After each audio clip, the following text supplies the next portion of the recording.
الحمد لله الذي أنزل القرآن هدى للمتقين وأرسل رسوله رحمة للعالمين صلاة وسلاما على سيدنا ومولانا محمد صلى الله عليه وسلم وعلى آله وأصحابه ومن اتبعه إلى يوم الدين.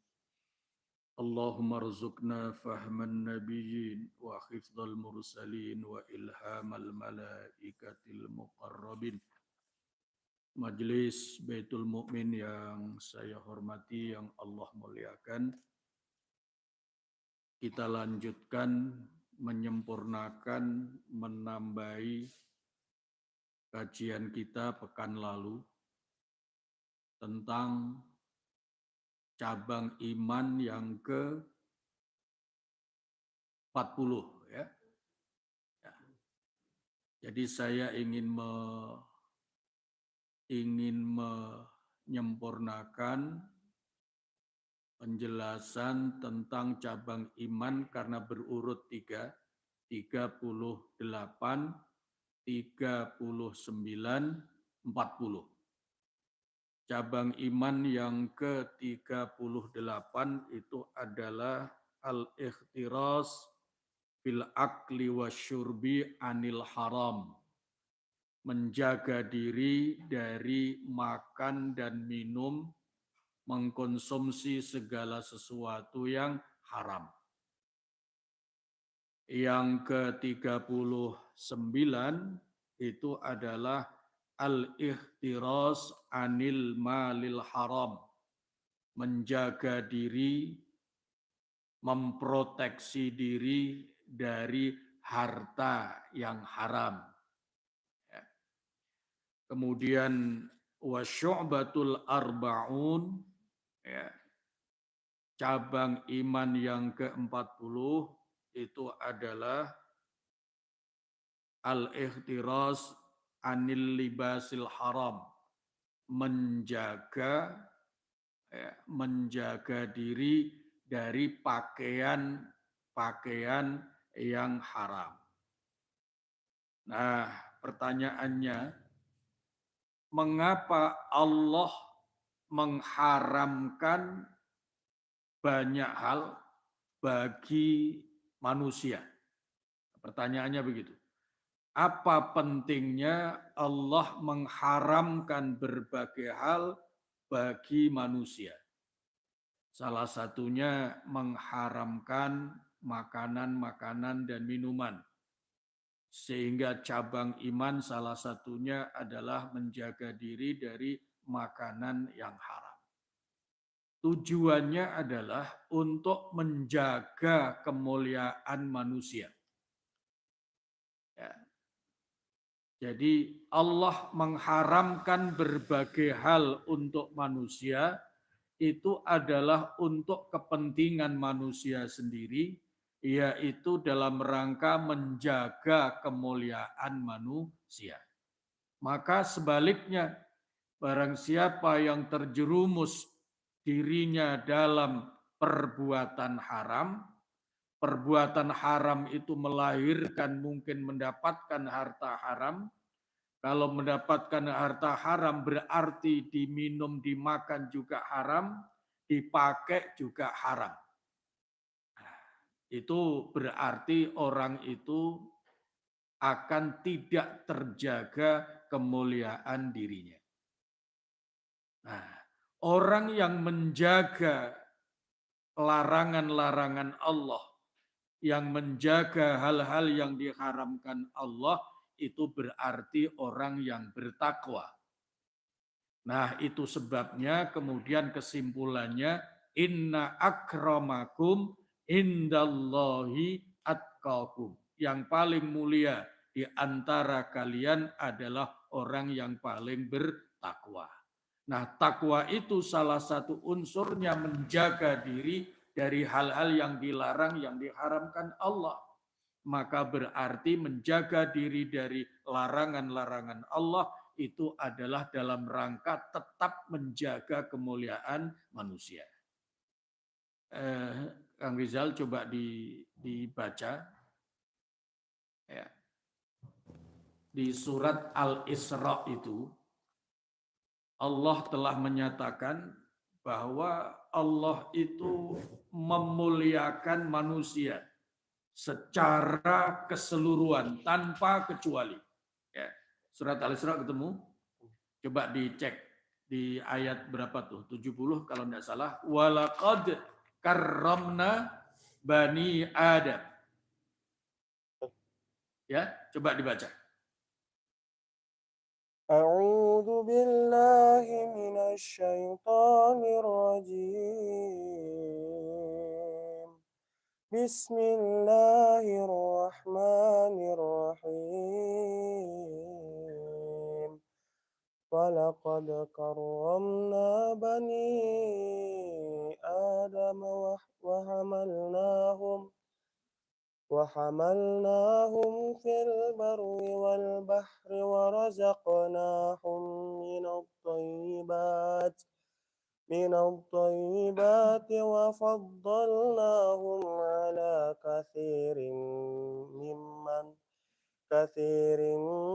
mimman khalaqna tafdila. Bapak Ibu tolong kalau sempat disimak ayatnya karena di situ ada kalimat-kalimat penting. Salah satu ayat itu Allah menjelaskan, coba dibaca terjemahnya dulu. Sungguh kami telah memuliakan anak cucu Adam dan kami angkat mereka di darat dan di laut. Ya. Kami anugerahkan pula kepada mereka rezeki dari yang baik-baik. Ya. Dan kami lebihkan mereka di atas banyak makhluk yang kami ciptakan dengan kelebihan yang sempurna. Wa faddalnahum ala katsirim mimman khalaqna tafdila.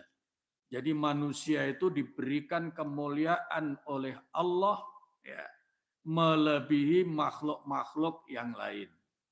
Nah, ayat 70 surat Bani Israel atau surat Al-Isra ini ada kaitan makna dengan surat At-Tin. Ya. Laqad khalaqnal insana fi ahsani taqwim. Allah menjadikan manusia itu sebagai ciptaan terbaik. Bukan sekedar produk terbaik, tapi kemuliaannya juga diciptakan sebagai makhluk yang paling mulia.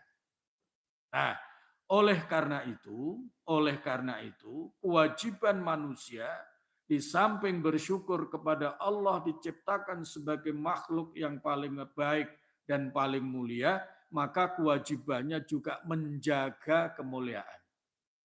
Nah, salah satu menjaga kemuliaan itu adalah menghindari hal-hal yang diharamkan, yang dilarang oleh Allah Subhanahu wa Ta'ala.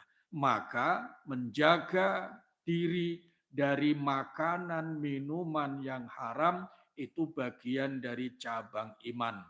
Tepatnya cabang iman yang ke-38.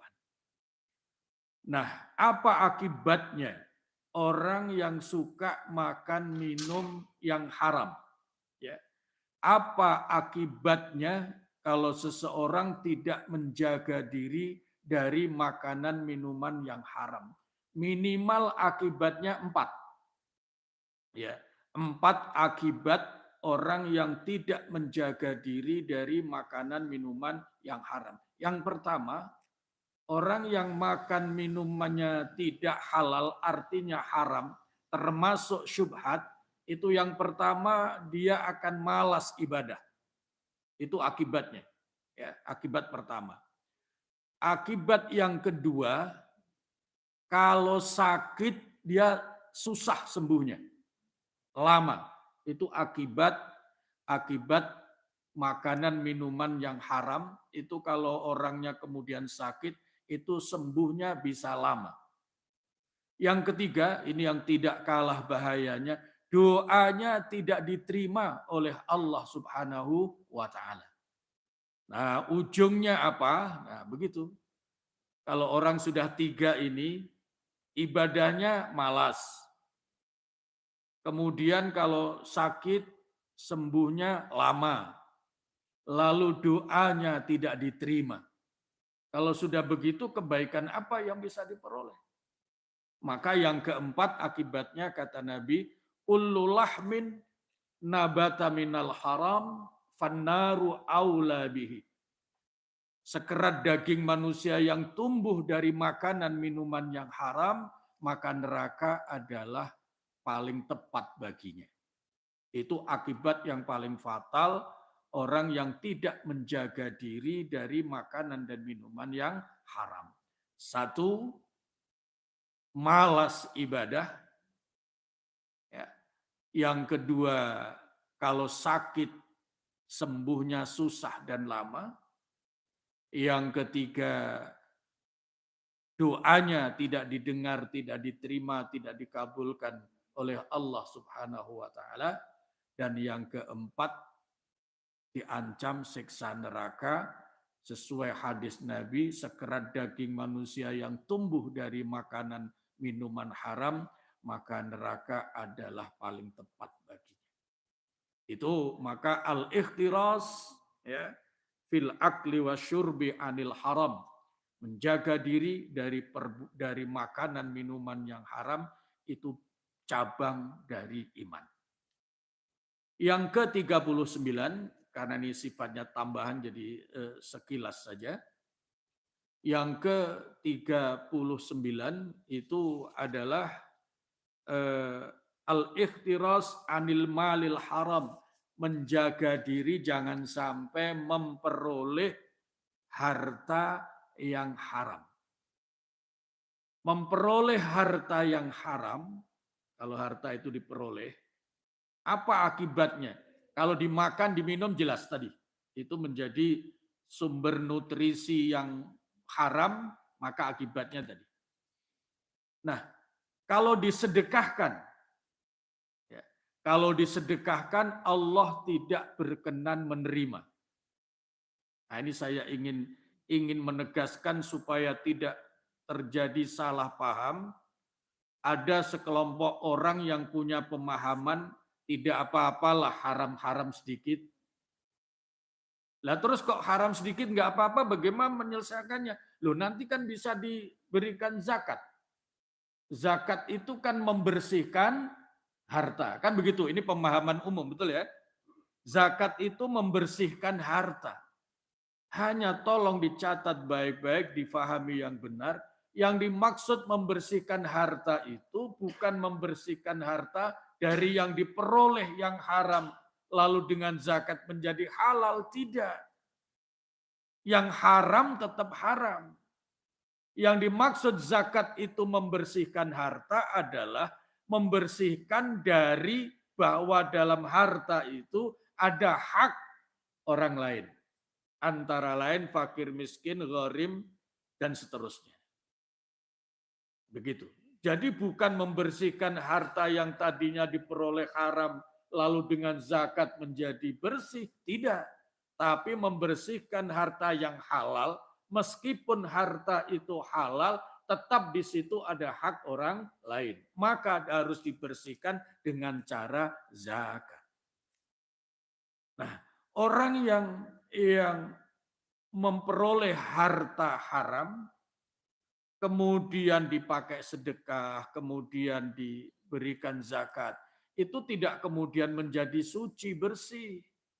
Bahkan diibaratkan kalau orang memberikan zakat dari hartanya yang haram, diperoleh secara haram, lalu dizakati, walaupun dizakati, itu sama dengan orang yang mencuci pakaian untuk sholat, tapi dengan air kencing.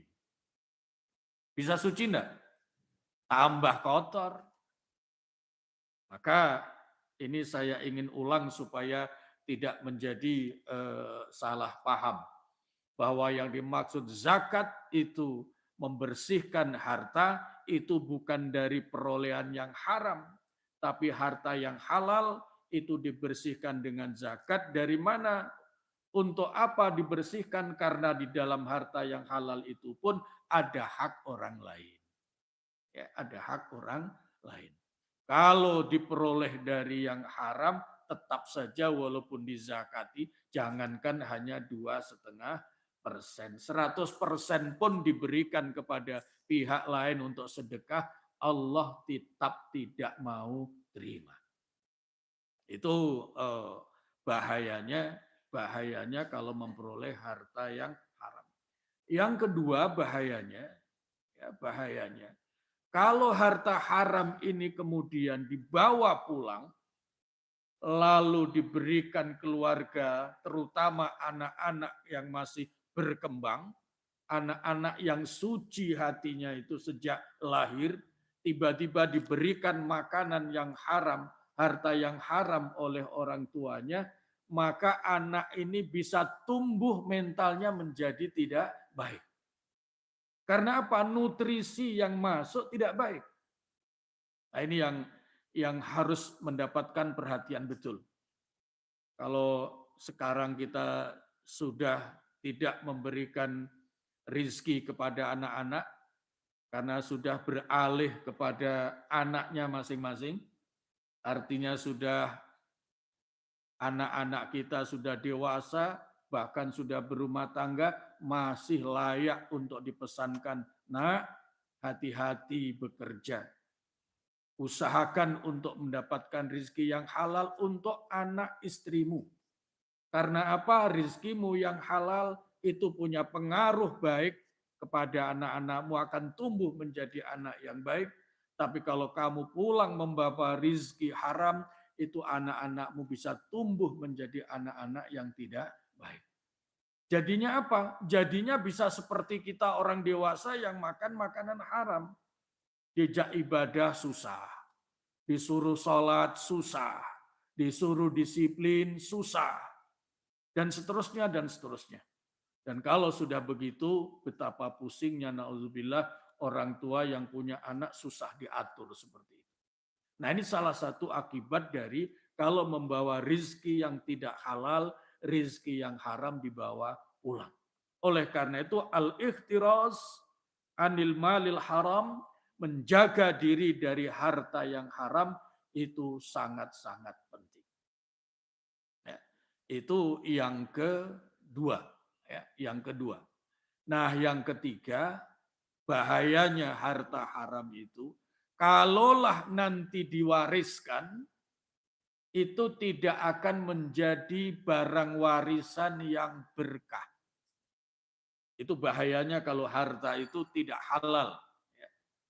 Orang tua ketika saking semangatnya ingin punya harta, mencukupi kebutuhan hidup untuk diri, istri, dan keluarga, bahkan terfikir untuk mewariskan harta yang banyak kepada keluarganya, boleh. Ya, boleh, itu sangat baik.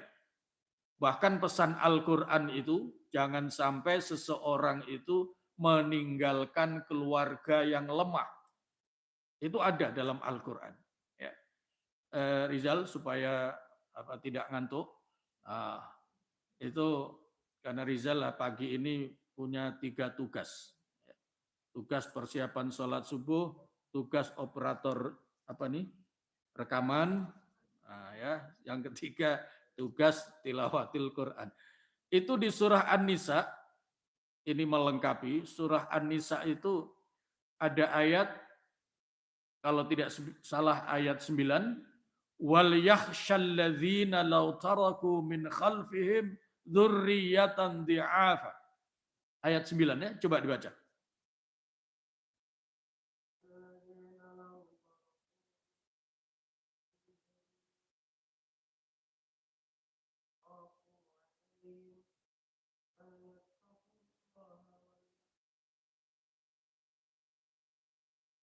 Iya.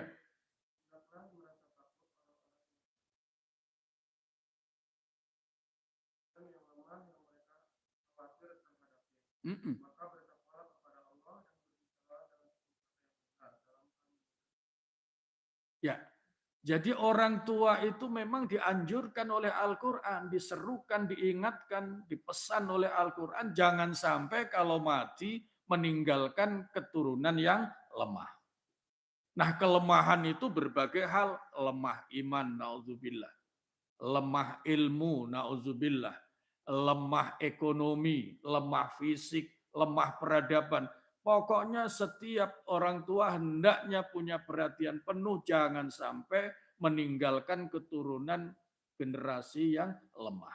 Salah satunya adalah lemah ekonomi. Kalau begitu orang tua layak, sangat dianjurkan, sangat baik kalau punya cita-cita, ya, punya cita-cita meninggalkan warisan yang banyak untuk anak-anaknya. Tapi sebesar apapun semangat untuk meninggalkan harta warisan yang banyak, tetap saja harus dijaga dari harta yang haram. Sebab apa? Harta yang diwariskan dari harta yang haram kepada keluarga keturunan itu akan tidak membawa berkah. Tidak ada berkahnya. Salah satu tanda berkah, kita sudah paham, al-barakah ziyadatul khair. Berkah itu artinya bertambah-tambahnya kebaikan. Kaitannya dengan waris, pertanda warisan itu berkah, warisan yang menambah kebaikan. Tapi kalau sedang membagi waris pun sudah bertengkar, nah begitu. Ada enggak kasus-kasus begitu? Iya, banyak. Dan ini aneh yang nyata. Anak-anak itu tidak ikut mengumpulkan harta orang tuanya, betul ya? Tapi tinggal bagi saja ribut. Gitu. Tidak ikut andil mengumpulkan harta orang tuanya, semata-mata milik orang tuanya, tapi tinggal bagi saja ribut. Satu kurang banyak, yang satu begini, dan lain sebagainya. Nah, sangat boleh jadi, ini catatan penting, mulai kalau orang sudah mulai bekerja, berpikir meninggalkan harta kepada keluarganya, hendaknya sangat berhati-hati, jangan sampai mengumpulkan harta yang tidak halal. Karena apa? Harta yang tidak halal itu nanti kalau diwariskan kepada keluarganya, itu pun menjadi harta yang tidak barokah, tidak menambah kebaikan. Ya. Kalau diwariskan sudah mulai pertengkaran. Kalau sudah aspek waris bertengkar, kira-kira selama barang yang diwariskan masih ada, orangnya bisa rukun enggak? Itu akan susah itu. Ini memang aneh tapi nyata. Saudara sesama saudara, bapak ibunya sama, ya. Tapi begitu soal membagi warisan bisa bertengkar, dan gara-gara warisan itu malah rela jauh satu saudara dengan yang lain. Padahal jangankan saudara sekandung, seayah, seibu, sekeluarga, sesama mukmin orang lain saja saudara. Innamal mu'minuna ikhwah. Sesungguhnya sesama orang beriman itu adalah saudara. Fa aslihu baina akhwaikum. Karena saudara, maka yang berantem pun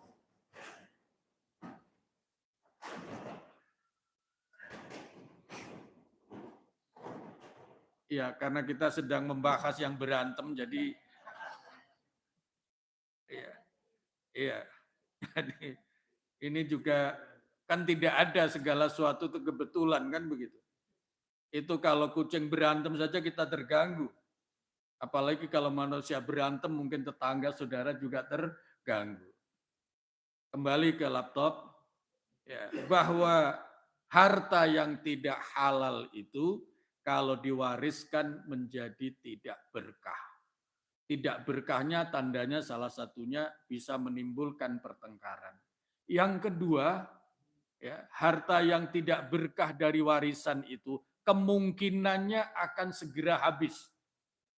Ya, akan segera habis. Kalau tidak segera habis, maka yang nerima harta waris itu kemudian berfoya-foya, menghambur-hamburkan uangnya. Nah, yang lebih dari itu tadi yang saya katakan, selama kalau bagi warisan sudah mulai berantem, bertengkar antar saudara, maka selama harta warisan itu masih ada, itu biasanya susah untuk islah, susah untuk baik. Nah, ini bahayanya, ya, bahayanya. Oleh karena itu, al-ikhtiras anil malil haram, menjaga diri dari harta haram, itu merupakan salah satu cabang iman, ya, dan tepatnya di dalam kitab Syu'abul Iman itu cabang iman yang ke-39. Yang ke-40, ya, harta itu diperoleh kalau tidak dimakan, untuk tempat tinggal, juga untuk pakaian. Untuk pakaian. Kalau harta haram itu dibelikan pakaian untuk dipakai, ini juga punya pengaruh yang sangat fatal. Ya, salah satunya, kalau orang membeli pakaian dari harta yang tidak halal, kalau dipakai sholat, Allah tidak mau terima. Ini di dalam kitab Ihya Ulumuddin, Imam Ghazali mengutip sebuah hadis, manishtara sauban, ya, bi asyri darahima, barang siapa yang membeli pakaian misalnya seharga 10 dirham, wa fi samanihi dirhamun haramun, dari 10 dirham itu ada satu dirham yang haram, lam yakbalillahu sholatahu, Allah tidak berkenan menerima sholatnya. Yang kedua, tempo hari ini sudah sekilas saya sampaikan, kalau pakaian yang dipakai itu adalah dibeli dari harta yang haram, maka kalau orang berdoa dengan memakai pakaian itu, jadi ketika dia berdoa dalam keadaan memakai pakaian yang tadinya dibeli tidak halal itu, Allah juga tidak mau menerima doanya. Tidak mau menerima doanya. Itu bahayanya. Dipakai sholat, dipakai ibadah tidak diterima, dan kalau dipakai doa juga Allah tidak mau mendengar doa orang yang pakaiannya itu pakaian yang tidak halal. Di dalam hadis, ya, di dalam sebuah hadis, ada seseorang yang pernah berdoa dengan sungguh-sungguh, bahkan sampai pakaiannya lusuh, rambutnya kusut, tapi ternyata Nabi memberikan komentar. Wa mat'amuhu haram, orang itu makanannya haram. Wa malbasuhu haram, pakaiannya haram. Wa masyrabuhu haram, minumnya juga haram. Fa anna yustajabu lahu, bagaimana mungkin Allah mau menerima doa dia? Makan minumnya haram, pakaiannya haram, padahal dia sedang memohon kepada Allah yang Maha Suci. Untuk memahami ini supaya lebih mudah, Bapak Ibu kalau didatangi orang yang tidak baik, mau apa enggak? Enggak. Gitu. Kita punya rumah, tiba-tiba ada tamu datang, dan orang itu kita tahu tidak baik. Kita tidak mau terima. Padahal kita sebagai manusia banyak kekurangan, ada tidak baiknya. Itu pun tidak mau menerima orang yang datang yang tidak baik. Apalagi Allah Subhanahu wa taala yang Maha Suci, Maha segalanya, tidak ada satupun kekurangan apapun. Maka layak kalau tidak mau terima doa permohonan orang yang tidak baik. Salah satunya makanannya tidak halal, minumannya tidak halal, kemudian pakaiannya juga tidak halal. Layak kalau Allah tidak menerima doa orang seperti itu. Karena manusia saja yang banyak kekurangan, itu pun juga tidak mau terima kehadiran orang-orang yang kurang baik, yang tidak baik. Nah, pentingnya ini saya sampaikan, saya ulang dan saya tegaskan lagi, karena kita sudah mau masuk bulan Ramadan. Karena bulan Ramadan itu bulan ibadah. Ya. Bulan Ramadan itu bulan ibadah, syahrul ibadah. Seringkali orang beribadah hanya memperhatikan aspek lahiriah. Tata caranya, bacaannya, aktivitasnya. Nah, padahal kesempurnaan dan diterimanya ibadah itu tidak hanya tergantung tata cara, ada aspek-aspek lain tadi itu. Ya. Bagaimana mungkin Ramadan yang istimewa syahrul ibadah itu ternyata kalau kita sedang beribadah, misalnya nauzubillah mukena kita, pakaian kita yang kita pakai terawih dihasilkan dari tidak halal. Sayang sekali Allah tidak mau terima. Maka ini menjadi warning yang sangat penting.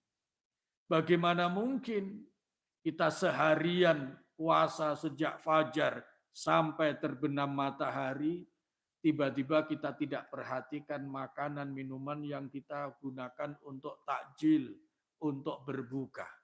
Kalau tidak halal, Allah pun juga tidak mau terima ibadah puasa kita. Oleh karena itu, Syahrul Ramadan, bulan Ramadan juga bulan doa.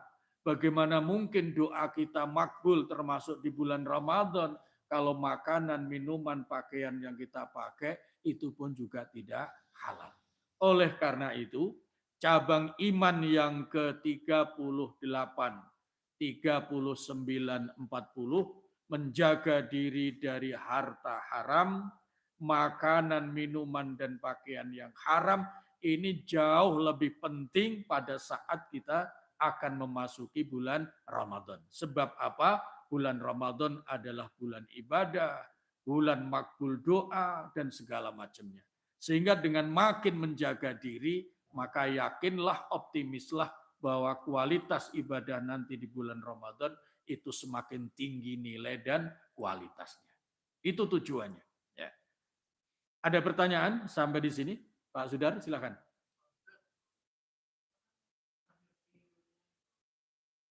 Mm-mm. Mm-mm. Mm-mm.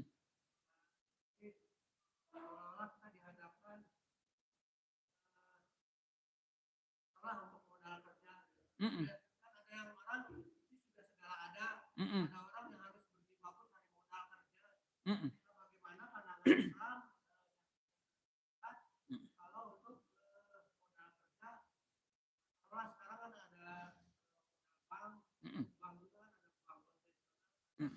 Mm-mm. Mm-mm. Ya. Iya, baik. Modal kerja maupun yang lain-lain, segala hal yang menyangkut kehidupan itu tetap saja ada hukum halal, hukum haram.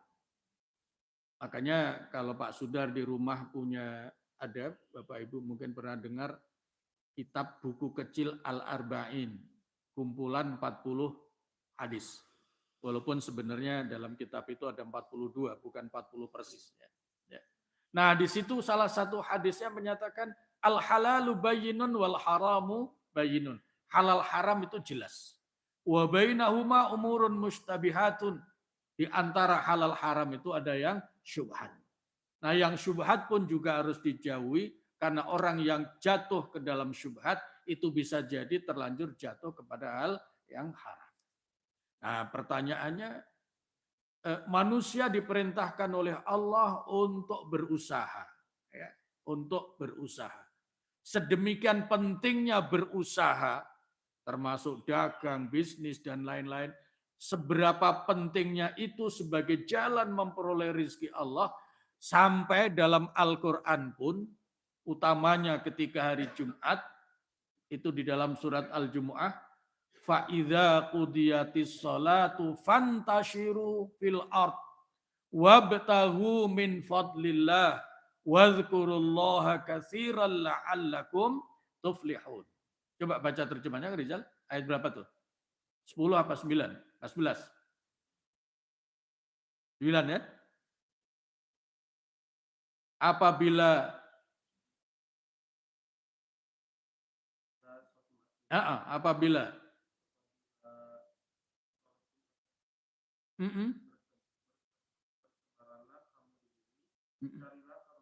Iya. Iya. Sedemikian pentingnya yang namanya bekerja sebagai jalan memperoleh karunia rizki, bekal kehidupan, maka setelah sholat itu pun segera, ya, segera untuk bertebaran ke muka bumi. Tapi jangan lupa tetap saja zikir kepada Allah, tetap ada batasan-batasannya. Oleh karena itu, bekerja, berusaha itu juga termasuk jihad. Ya, termasuk jihad. Nah, karena termasuk jihad, maka ada aturan-aturan tadi. Nah, kasus yang spesifik bagaimana menggunakan modal fasilitas bank dan lain-lain itu, maka yang namanya fasilitas pinjaman bank itu tetap saja itu ada yang menghalalkan, tapi juga ada yang mengharamkan. Ada yang pendapat yang menyatakan haram, ada pendapat yang menyatakan halal. Yang haram karena dianggap riba, tetapi yang halal menyatakan biaya itu tambahan itu bukan tambahan riba, tapi itu adalah biaya bisnis, biaya transaksi dan segala macamnya dan segala macamnya. Dan ini sampai kiamat kurang 2 detik juga akan tetap ada pandangan seperti itu. Nah, lalu apa yang harus kita lakukan? Selama belum darurat, maka hindari. Tapi kalau sudah ada darurat, tidak ada jalan lain kecuali menggunakan jasa-jasa seperti itu, lakukan. Nah, karena apa? Karena ad-darurat tubihul mahdurat. Dalam keadaan darurat itu, hukum yang tadinya dilarang menjadi boleh. Nah, ujungnya apa? Kembali, istafti kolbak. Coba minta fatwa kepada hatimu. Ya, minta fatwa kepada hatimu. Ini boleh saya lakukan apa tidak? Setelah ilmunya ada, penjelasannya ada, tanya sana sini sudah dijawab. Kadang-kadang makin dijawab tidak makin jelas tapi makin bingung. Nah, oleh karena itu kata Nabi, yang terakhir yang memutuskan hatimu, istafti kolbak. Mintalah fatwa kepada hatimu. Kalau sudah minta fatwa kepada hati dan dijalankan, jangan minta fatwa yang lain. Lah bagaimana kalau nanti salah dan benar, salah benar tunggu nanti keputusan Allah pada hari hisab. Itu aturannya. Innallaha yafsilu bainahum yaumal qiyamah fima kanu fihi yakhtalifun. Allah nanti yang akan memutuskan segala perselisihan yang terjadi dalam kehidupan manusia, termasuk perselisihan antara hati dan hawa nafsu. Nah, begitu. Ini mengikuti kolbu imani atau mengikuti hawa nafsu, pilihan-pilihan kita. Nah, nanti salah benarnya Allah yang akan memutuskan. Begitu Pak Sudah, ya. Jadi mudah-mudahan ini menjadi pegangan. Silakan Pak. Ya.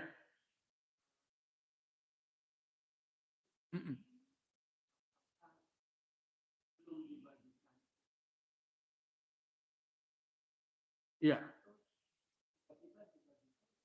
Iya.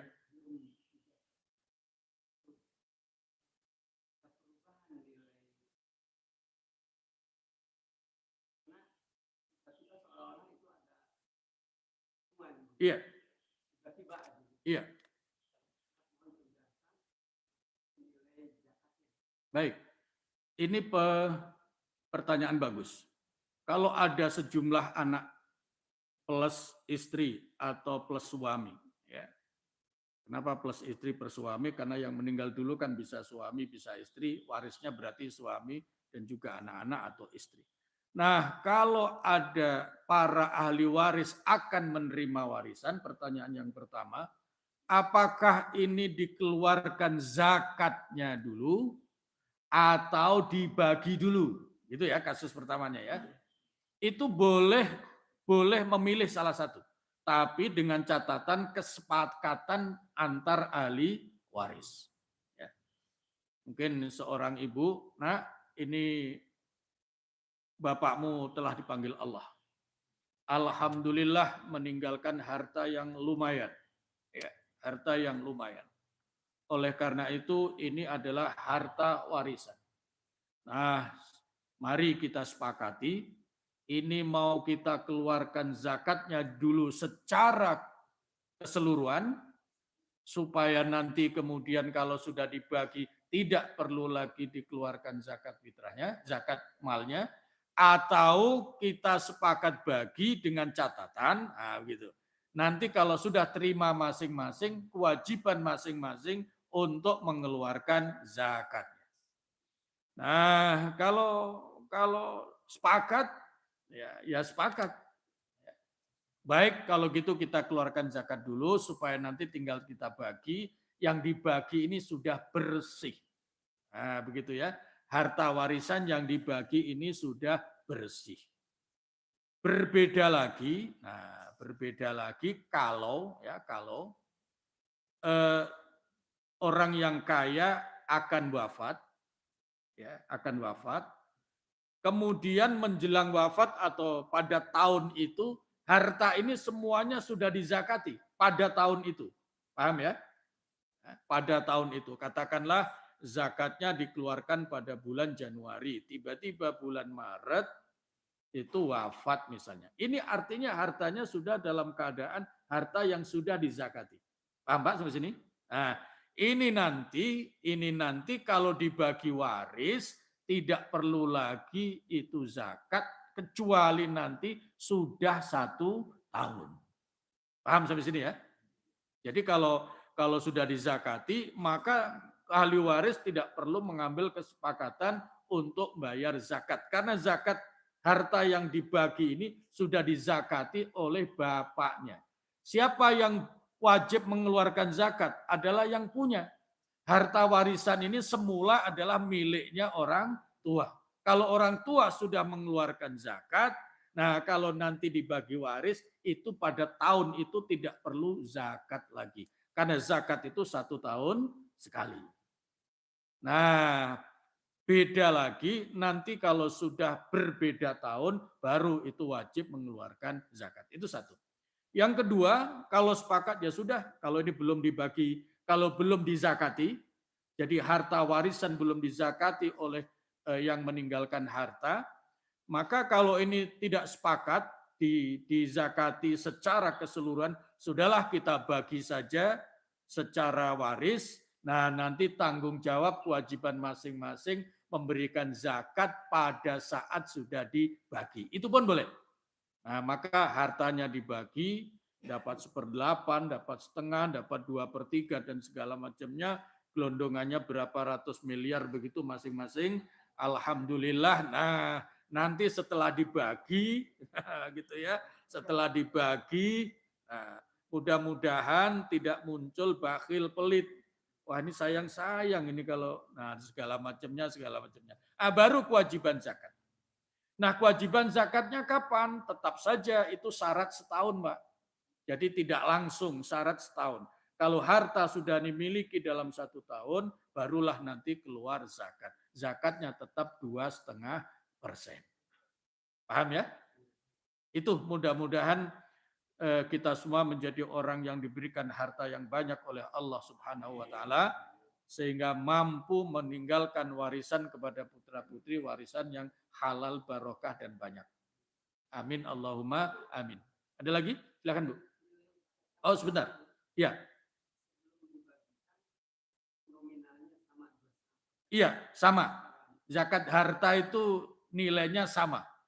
Tadi ada apa namanya? Ada kalimat seolah-olah barang temuan.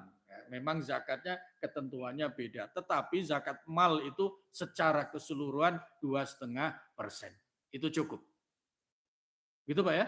Kalau 22,5% dari 100 miliar berapa Pak Haji Rudi? Luar biasa itu ya. Luar biasa. Ya silakan Bu. Mengenai apa? Maaf. Bang, ya.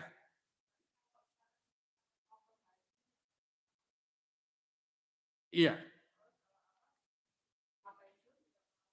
Iya. Ya itulah masalahnya. Makanya hukumnya tetap saja karena manusia tidak bisa melepaskan diri dari perbankan. Nah, maka menggunakan jasa bank itu sesuatu yang tidak bisa melepaskan diri artinya darurat. Oleh karena darurat maka boleh menggunakan jasa bank. Apalagi ibu orang kaya kan tidak mungkin menyimpan hartanya semua ya semua di apa namanya doa kasur. Nggak mungkin. Nah, menyimpan uang di bank niatnya adalah mengamankan demi keamanan. Menjaga keamanan harta hukumnya apa? Wajib. Ya. Menjaga keamanan harta itu hukumnya wajib. Nah, begitu. Oleh karena itu yang akibatnya menggunakan jasa bank, nyimpan bank dan lain-lain, ya itu menjadi sesuatu kebiasaan manusia karena tidak ada cara lain. Nah, karena sudah seperti itu, masa bisa masuk hukum darurat. Kalau hukum darurat, maka tubihul mahdurat. Hal-hal yang tadinya tidak boleh menjadi boleh. Begitu Bu ya? Nah, oleh karena itu mudah-mudahan itu tadi Allah berikan jalan rezeki yang halal, didapatkannya banyak, kemudian membawa keberkahan. Nah, apalagi mau bulan puasa, biasanya belanja bulan puasa kan lebih tinggi apa lebih sedikit? Lebih banyak biasanya. Mudah-mudahan Allah berikan rezeki. Begitu Bu ya? Baik, ini sengaja materi kali ini saya ulas, saya tegaskan menambah penjelasan materi pekan lalu. Karena apa? Esensinya menjaga makanan, harta, minuman, pakaian dari hal-hal yang haram itu memang setiap saat sangat penting. Tetapi lebih penting lagi ketika Ramadan. Sebab Ramadan itu syahrul ibadah. Bekalnya harus halal. Kemudian pakaiannya harus halal, minumannya halal, makanan halal, agar ibadahnya diterima dan doanya didengar, dikabulkan oleh Allah Subhanahu wa Ta'ala. Baik, Allah manfa'na bima 'allamtana wa 'allimna ma yanfa'una wa zidna ilma, alhamdulillahi ala kulli hal wa na'udzu billahi min hali ahli nar. Rabbana atina fid dunya hasanah wa fil akhirati hasanah wa qina adzabannar walhamdulillahi rabbil alamin. Kajian Senin sebelum puasa masih satu kali ya. Satu kali. Ya, insya Allah nanti kalau kita ngaji Senin yang akan datang, kita sekaligus menyambut Ramadan. Nah, saya sudah pernah menyampaikan, tapi yang punya catatan ya boleh dicatat, boleh dibuka-buka lagi. Khusus hari Senin nanti, ya, khusus hari Senin nanti kita akan bahas mengapa kita harus bertakwa. Ya, itu nanti kita akan bahas. Mengapa kita harus bertakwa sehingga harus berpuasa dalam rangka menjadi orang bertakwa. Ada apa dengan takwa sampai sedemikian penting harus dicapai dengan ibadah Ramadan, pesan ketakwaan setiap hari Jumat, dan seterusnya. Mudah-mudahan kita lanjutkan pada pertemuan yang akan datang. Assalamualaikum warahmatullahi wabarakatuh.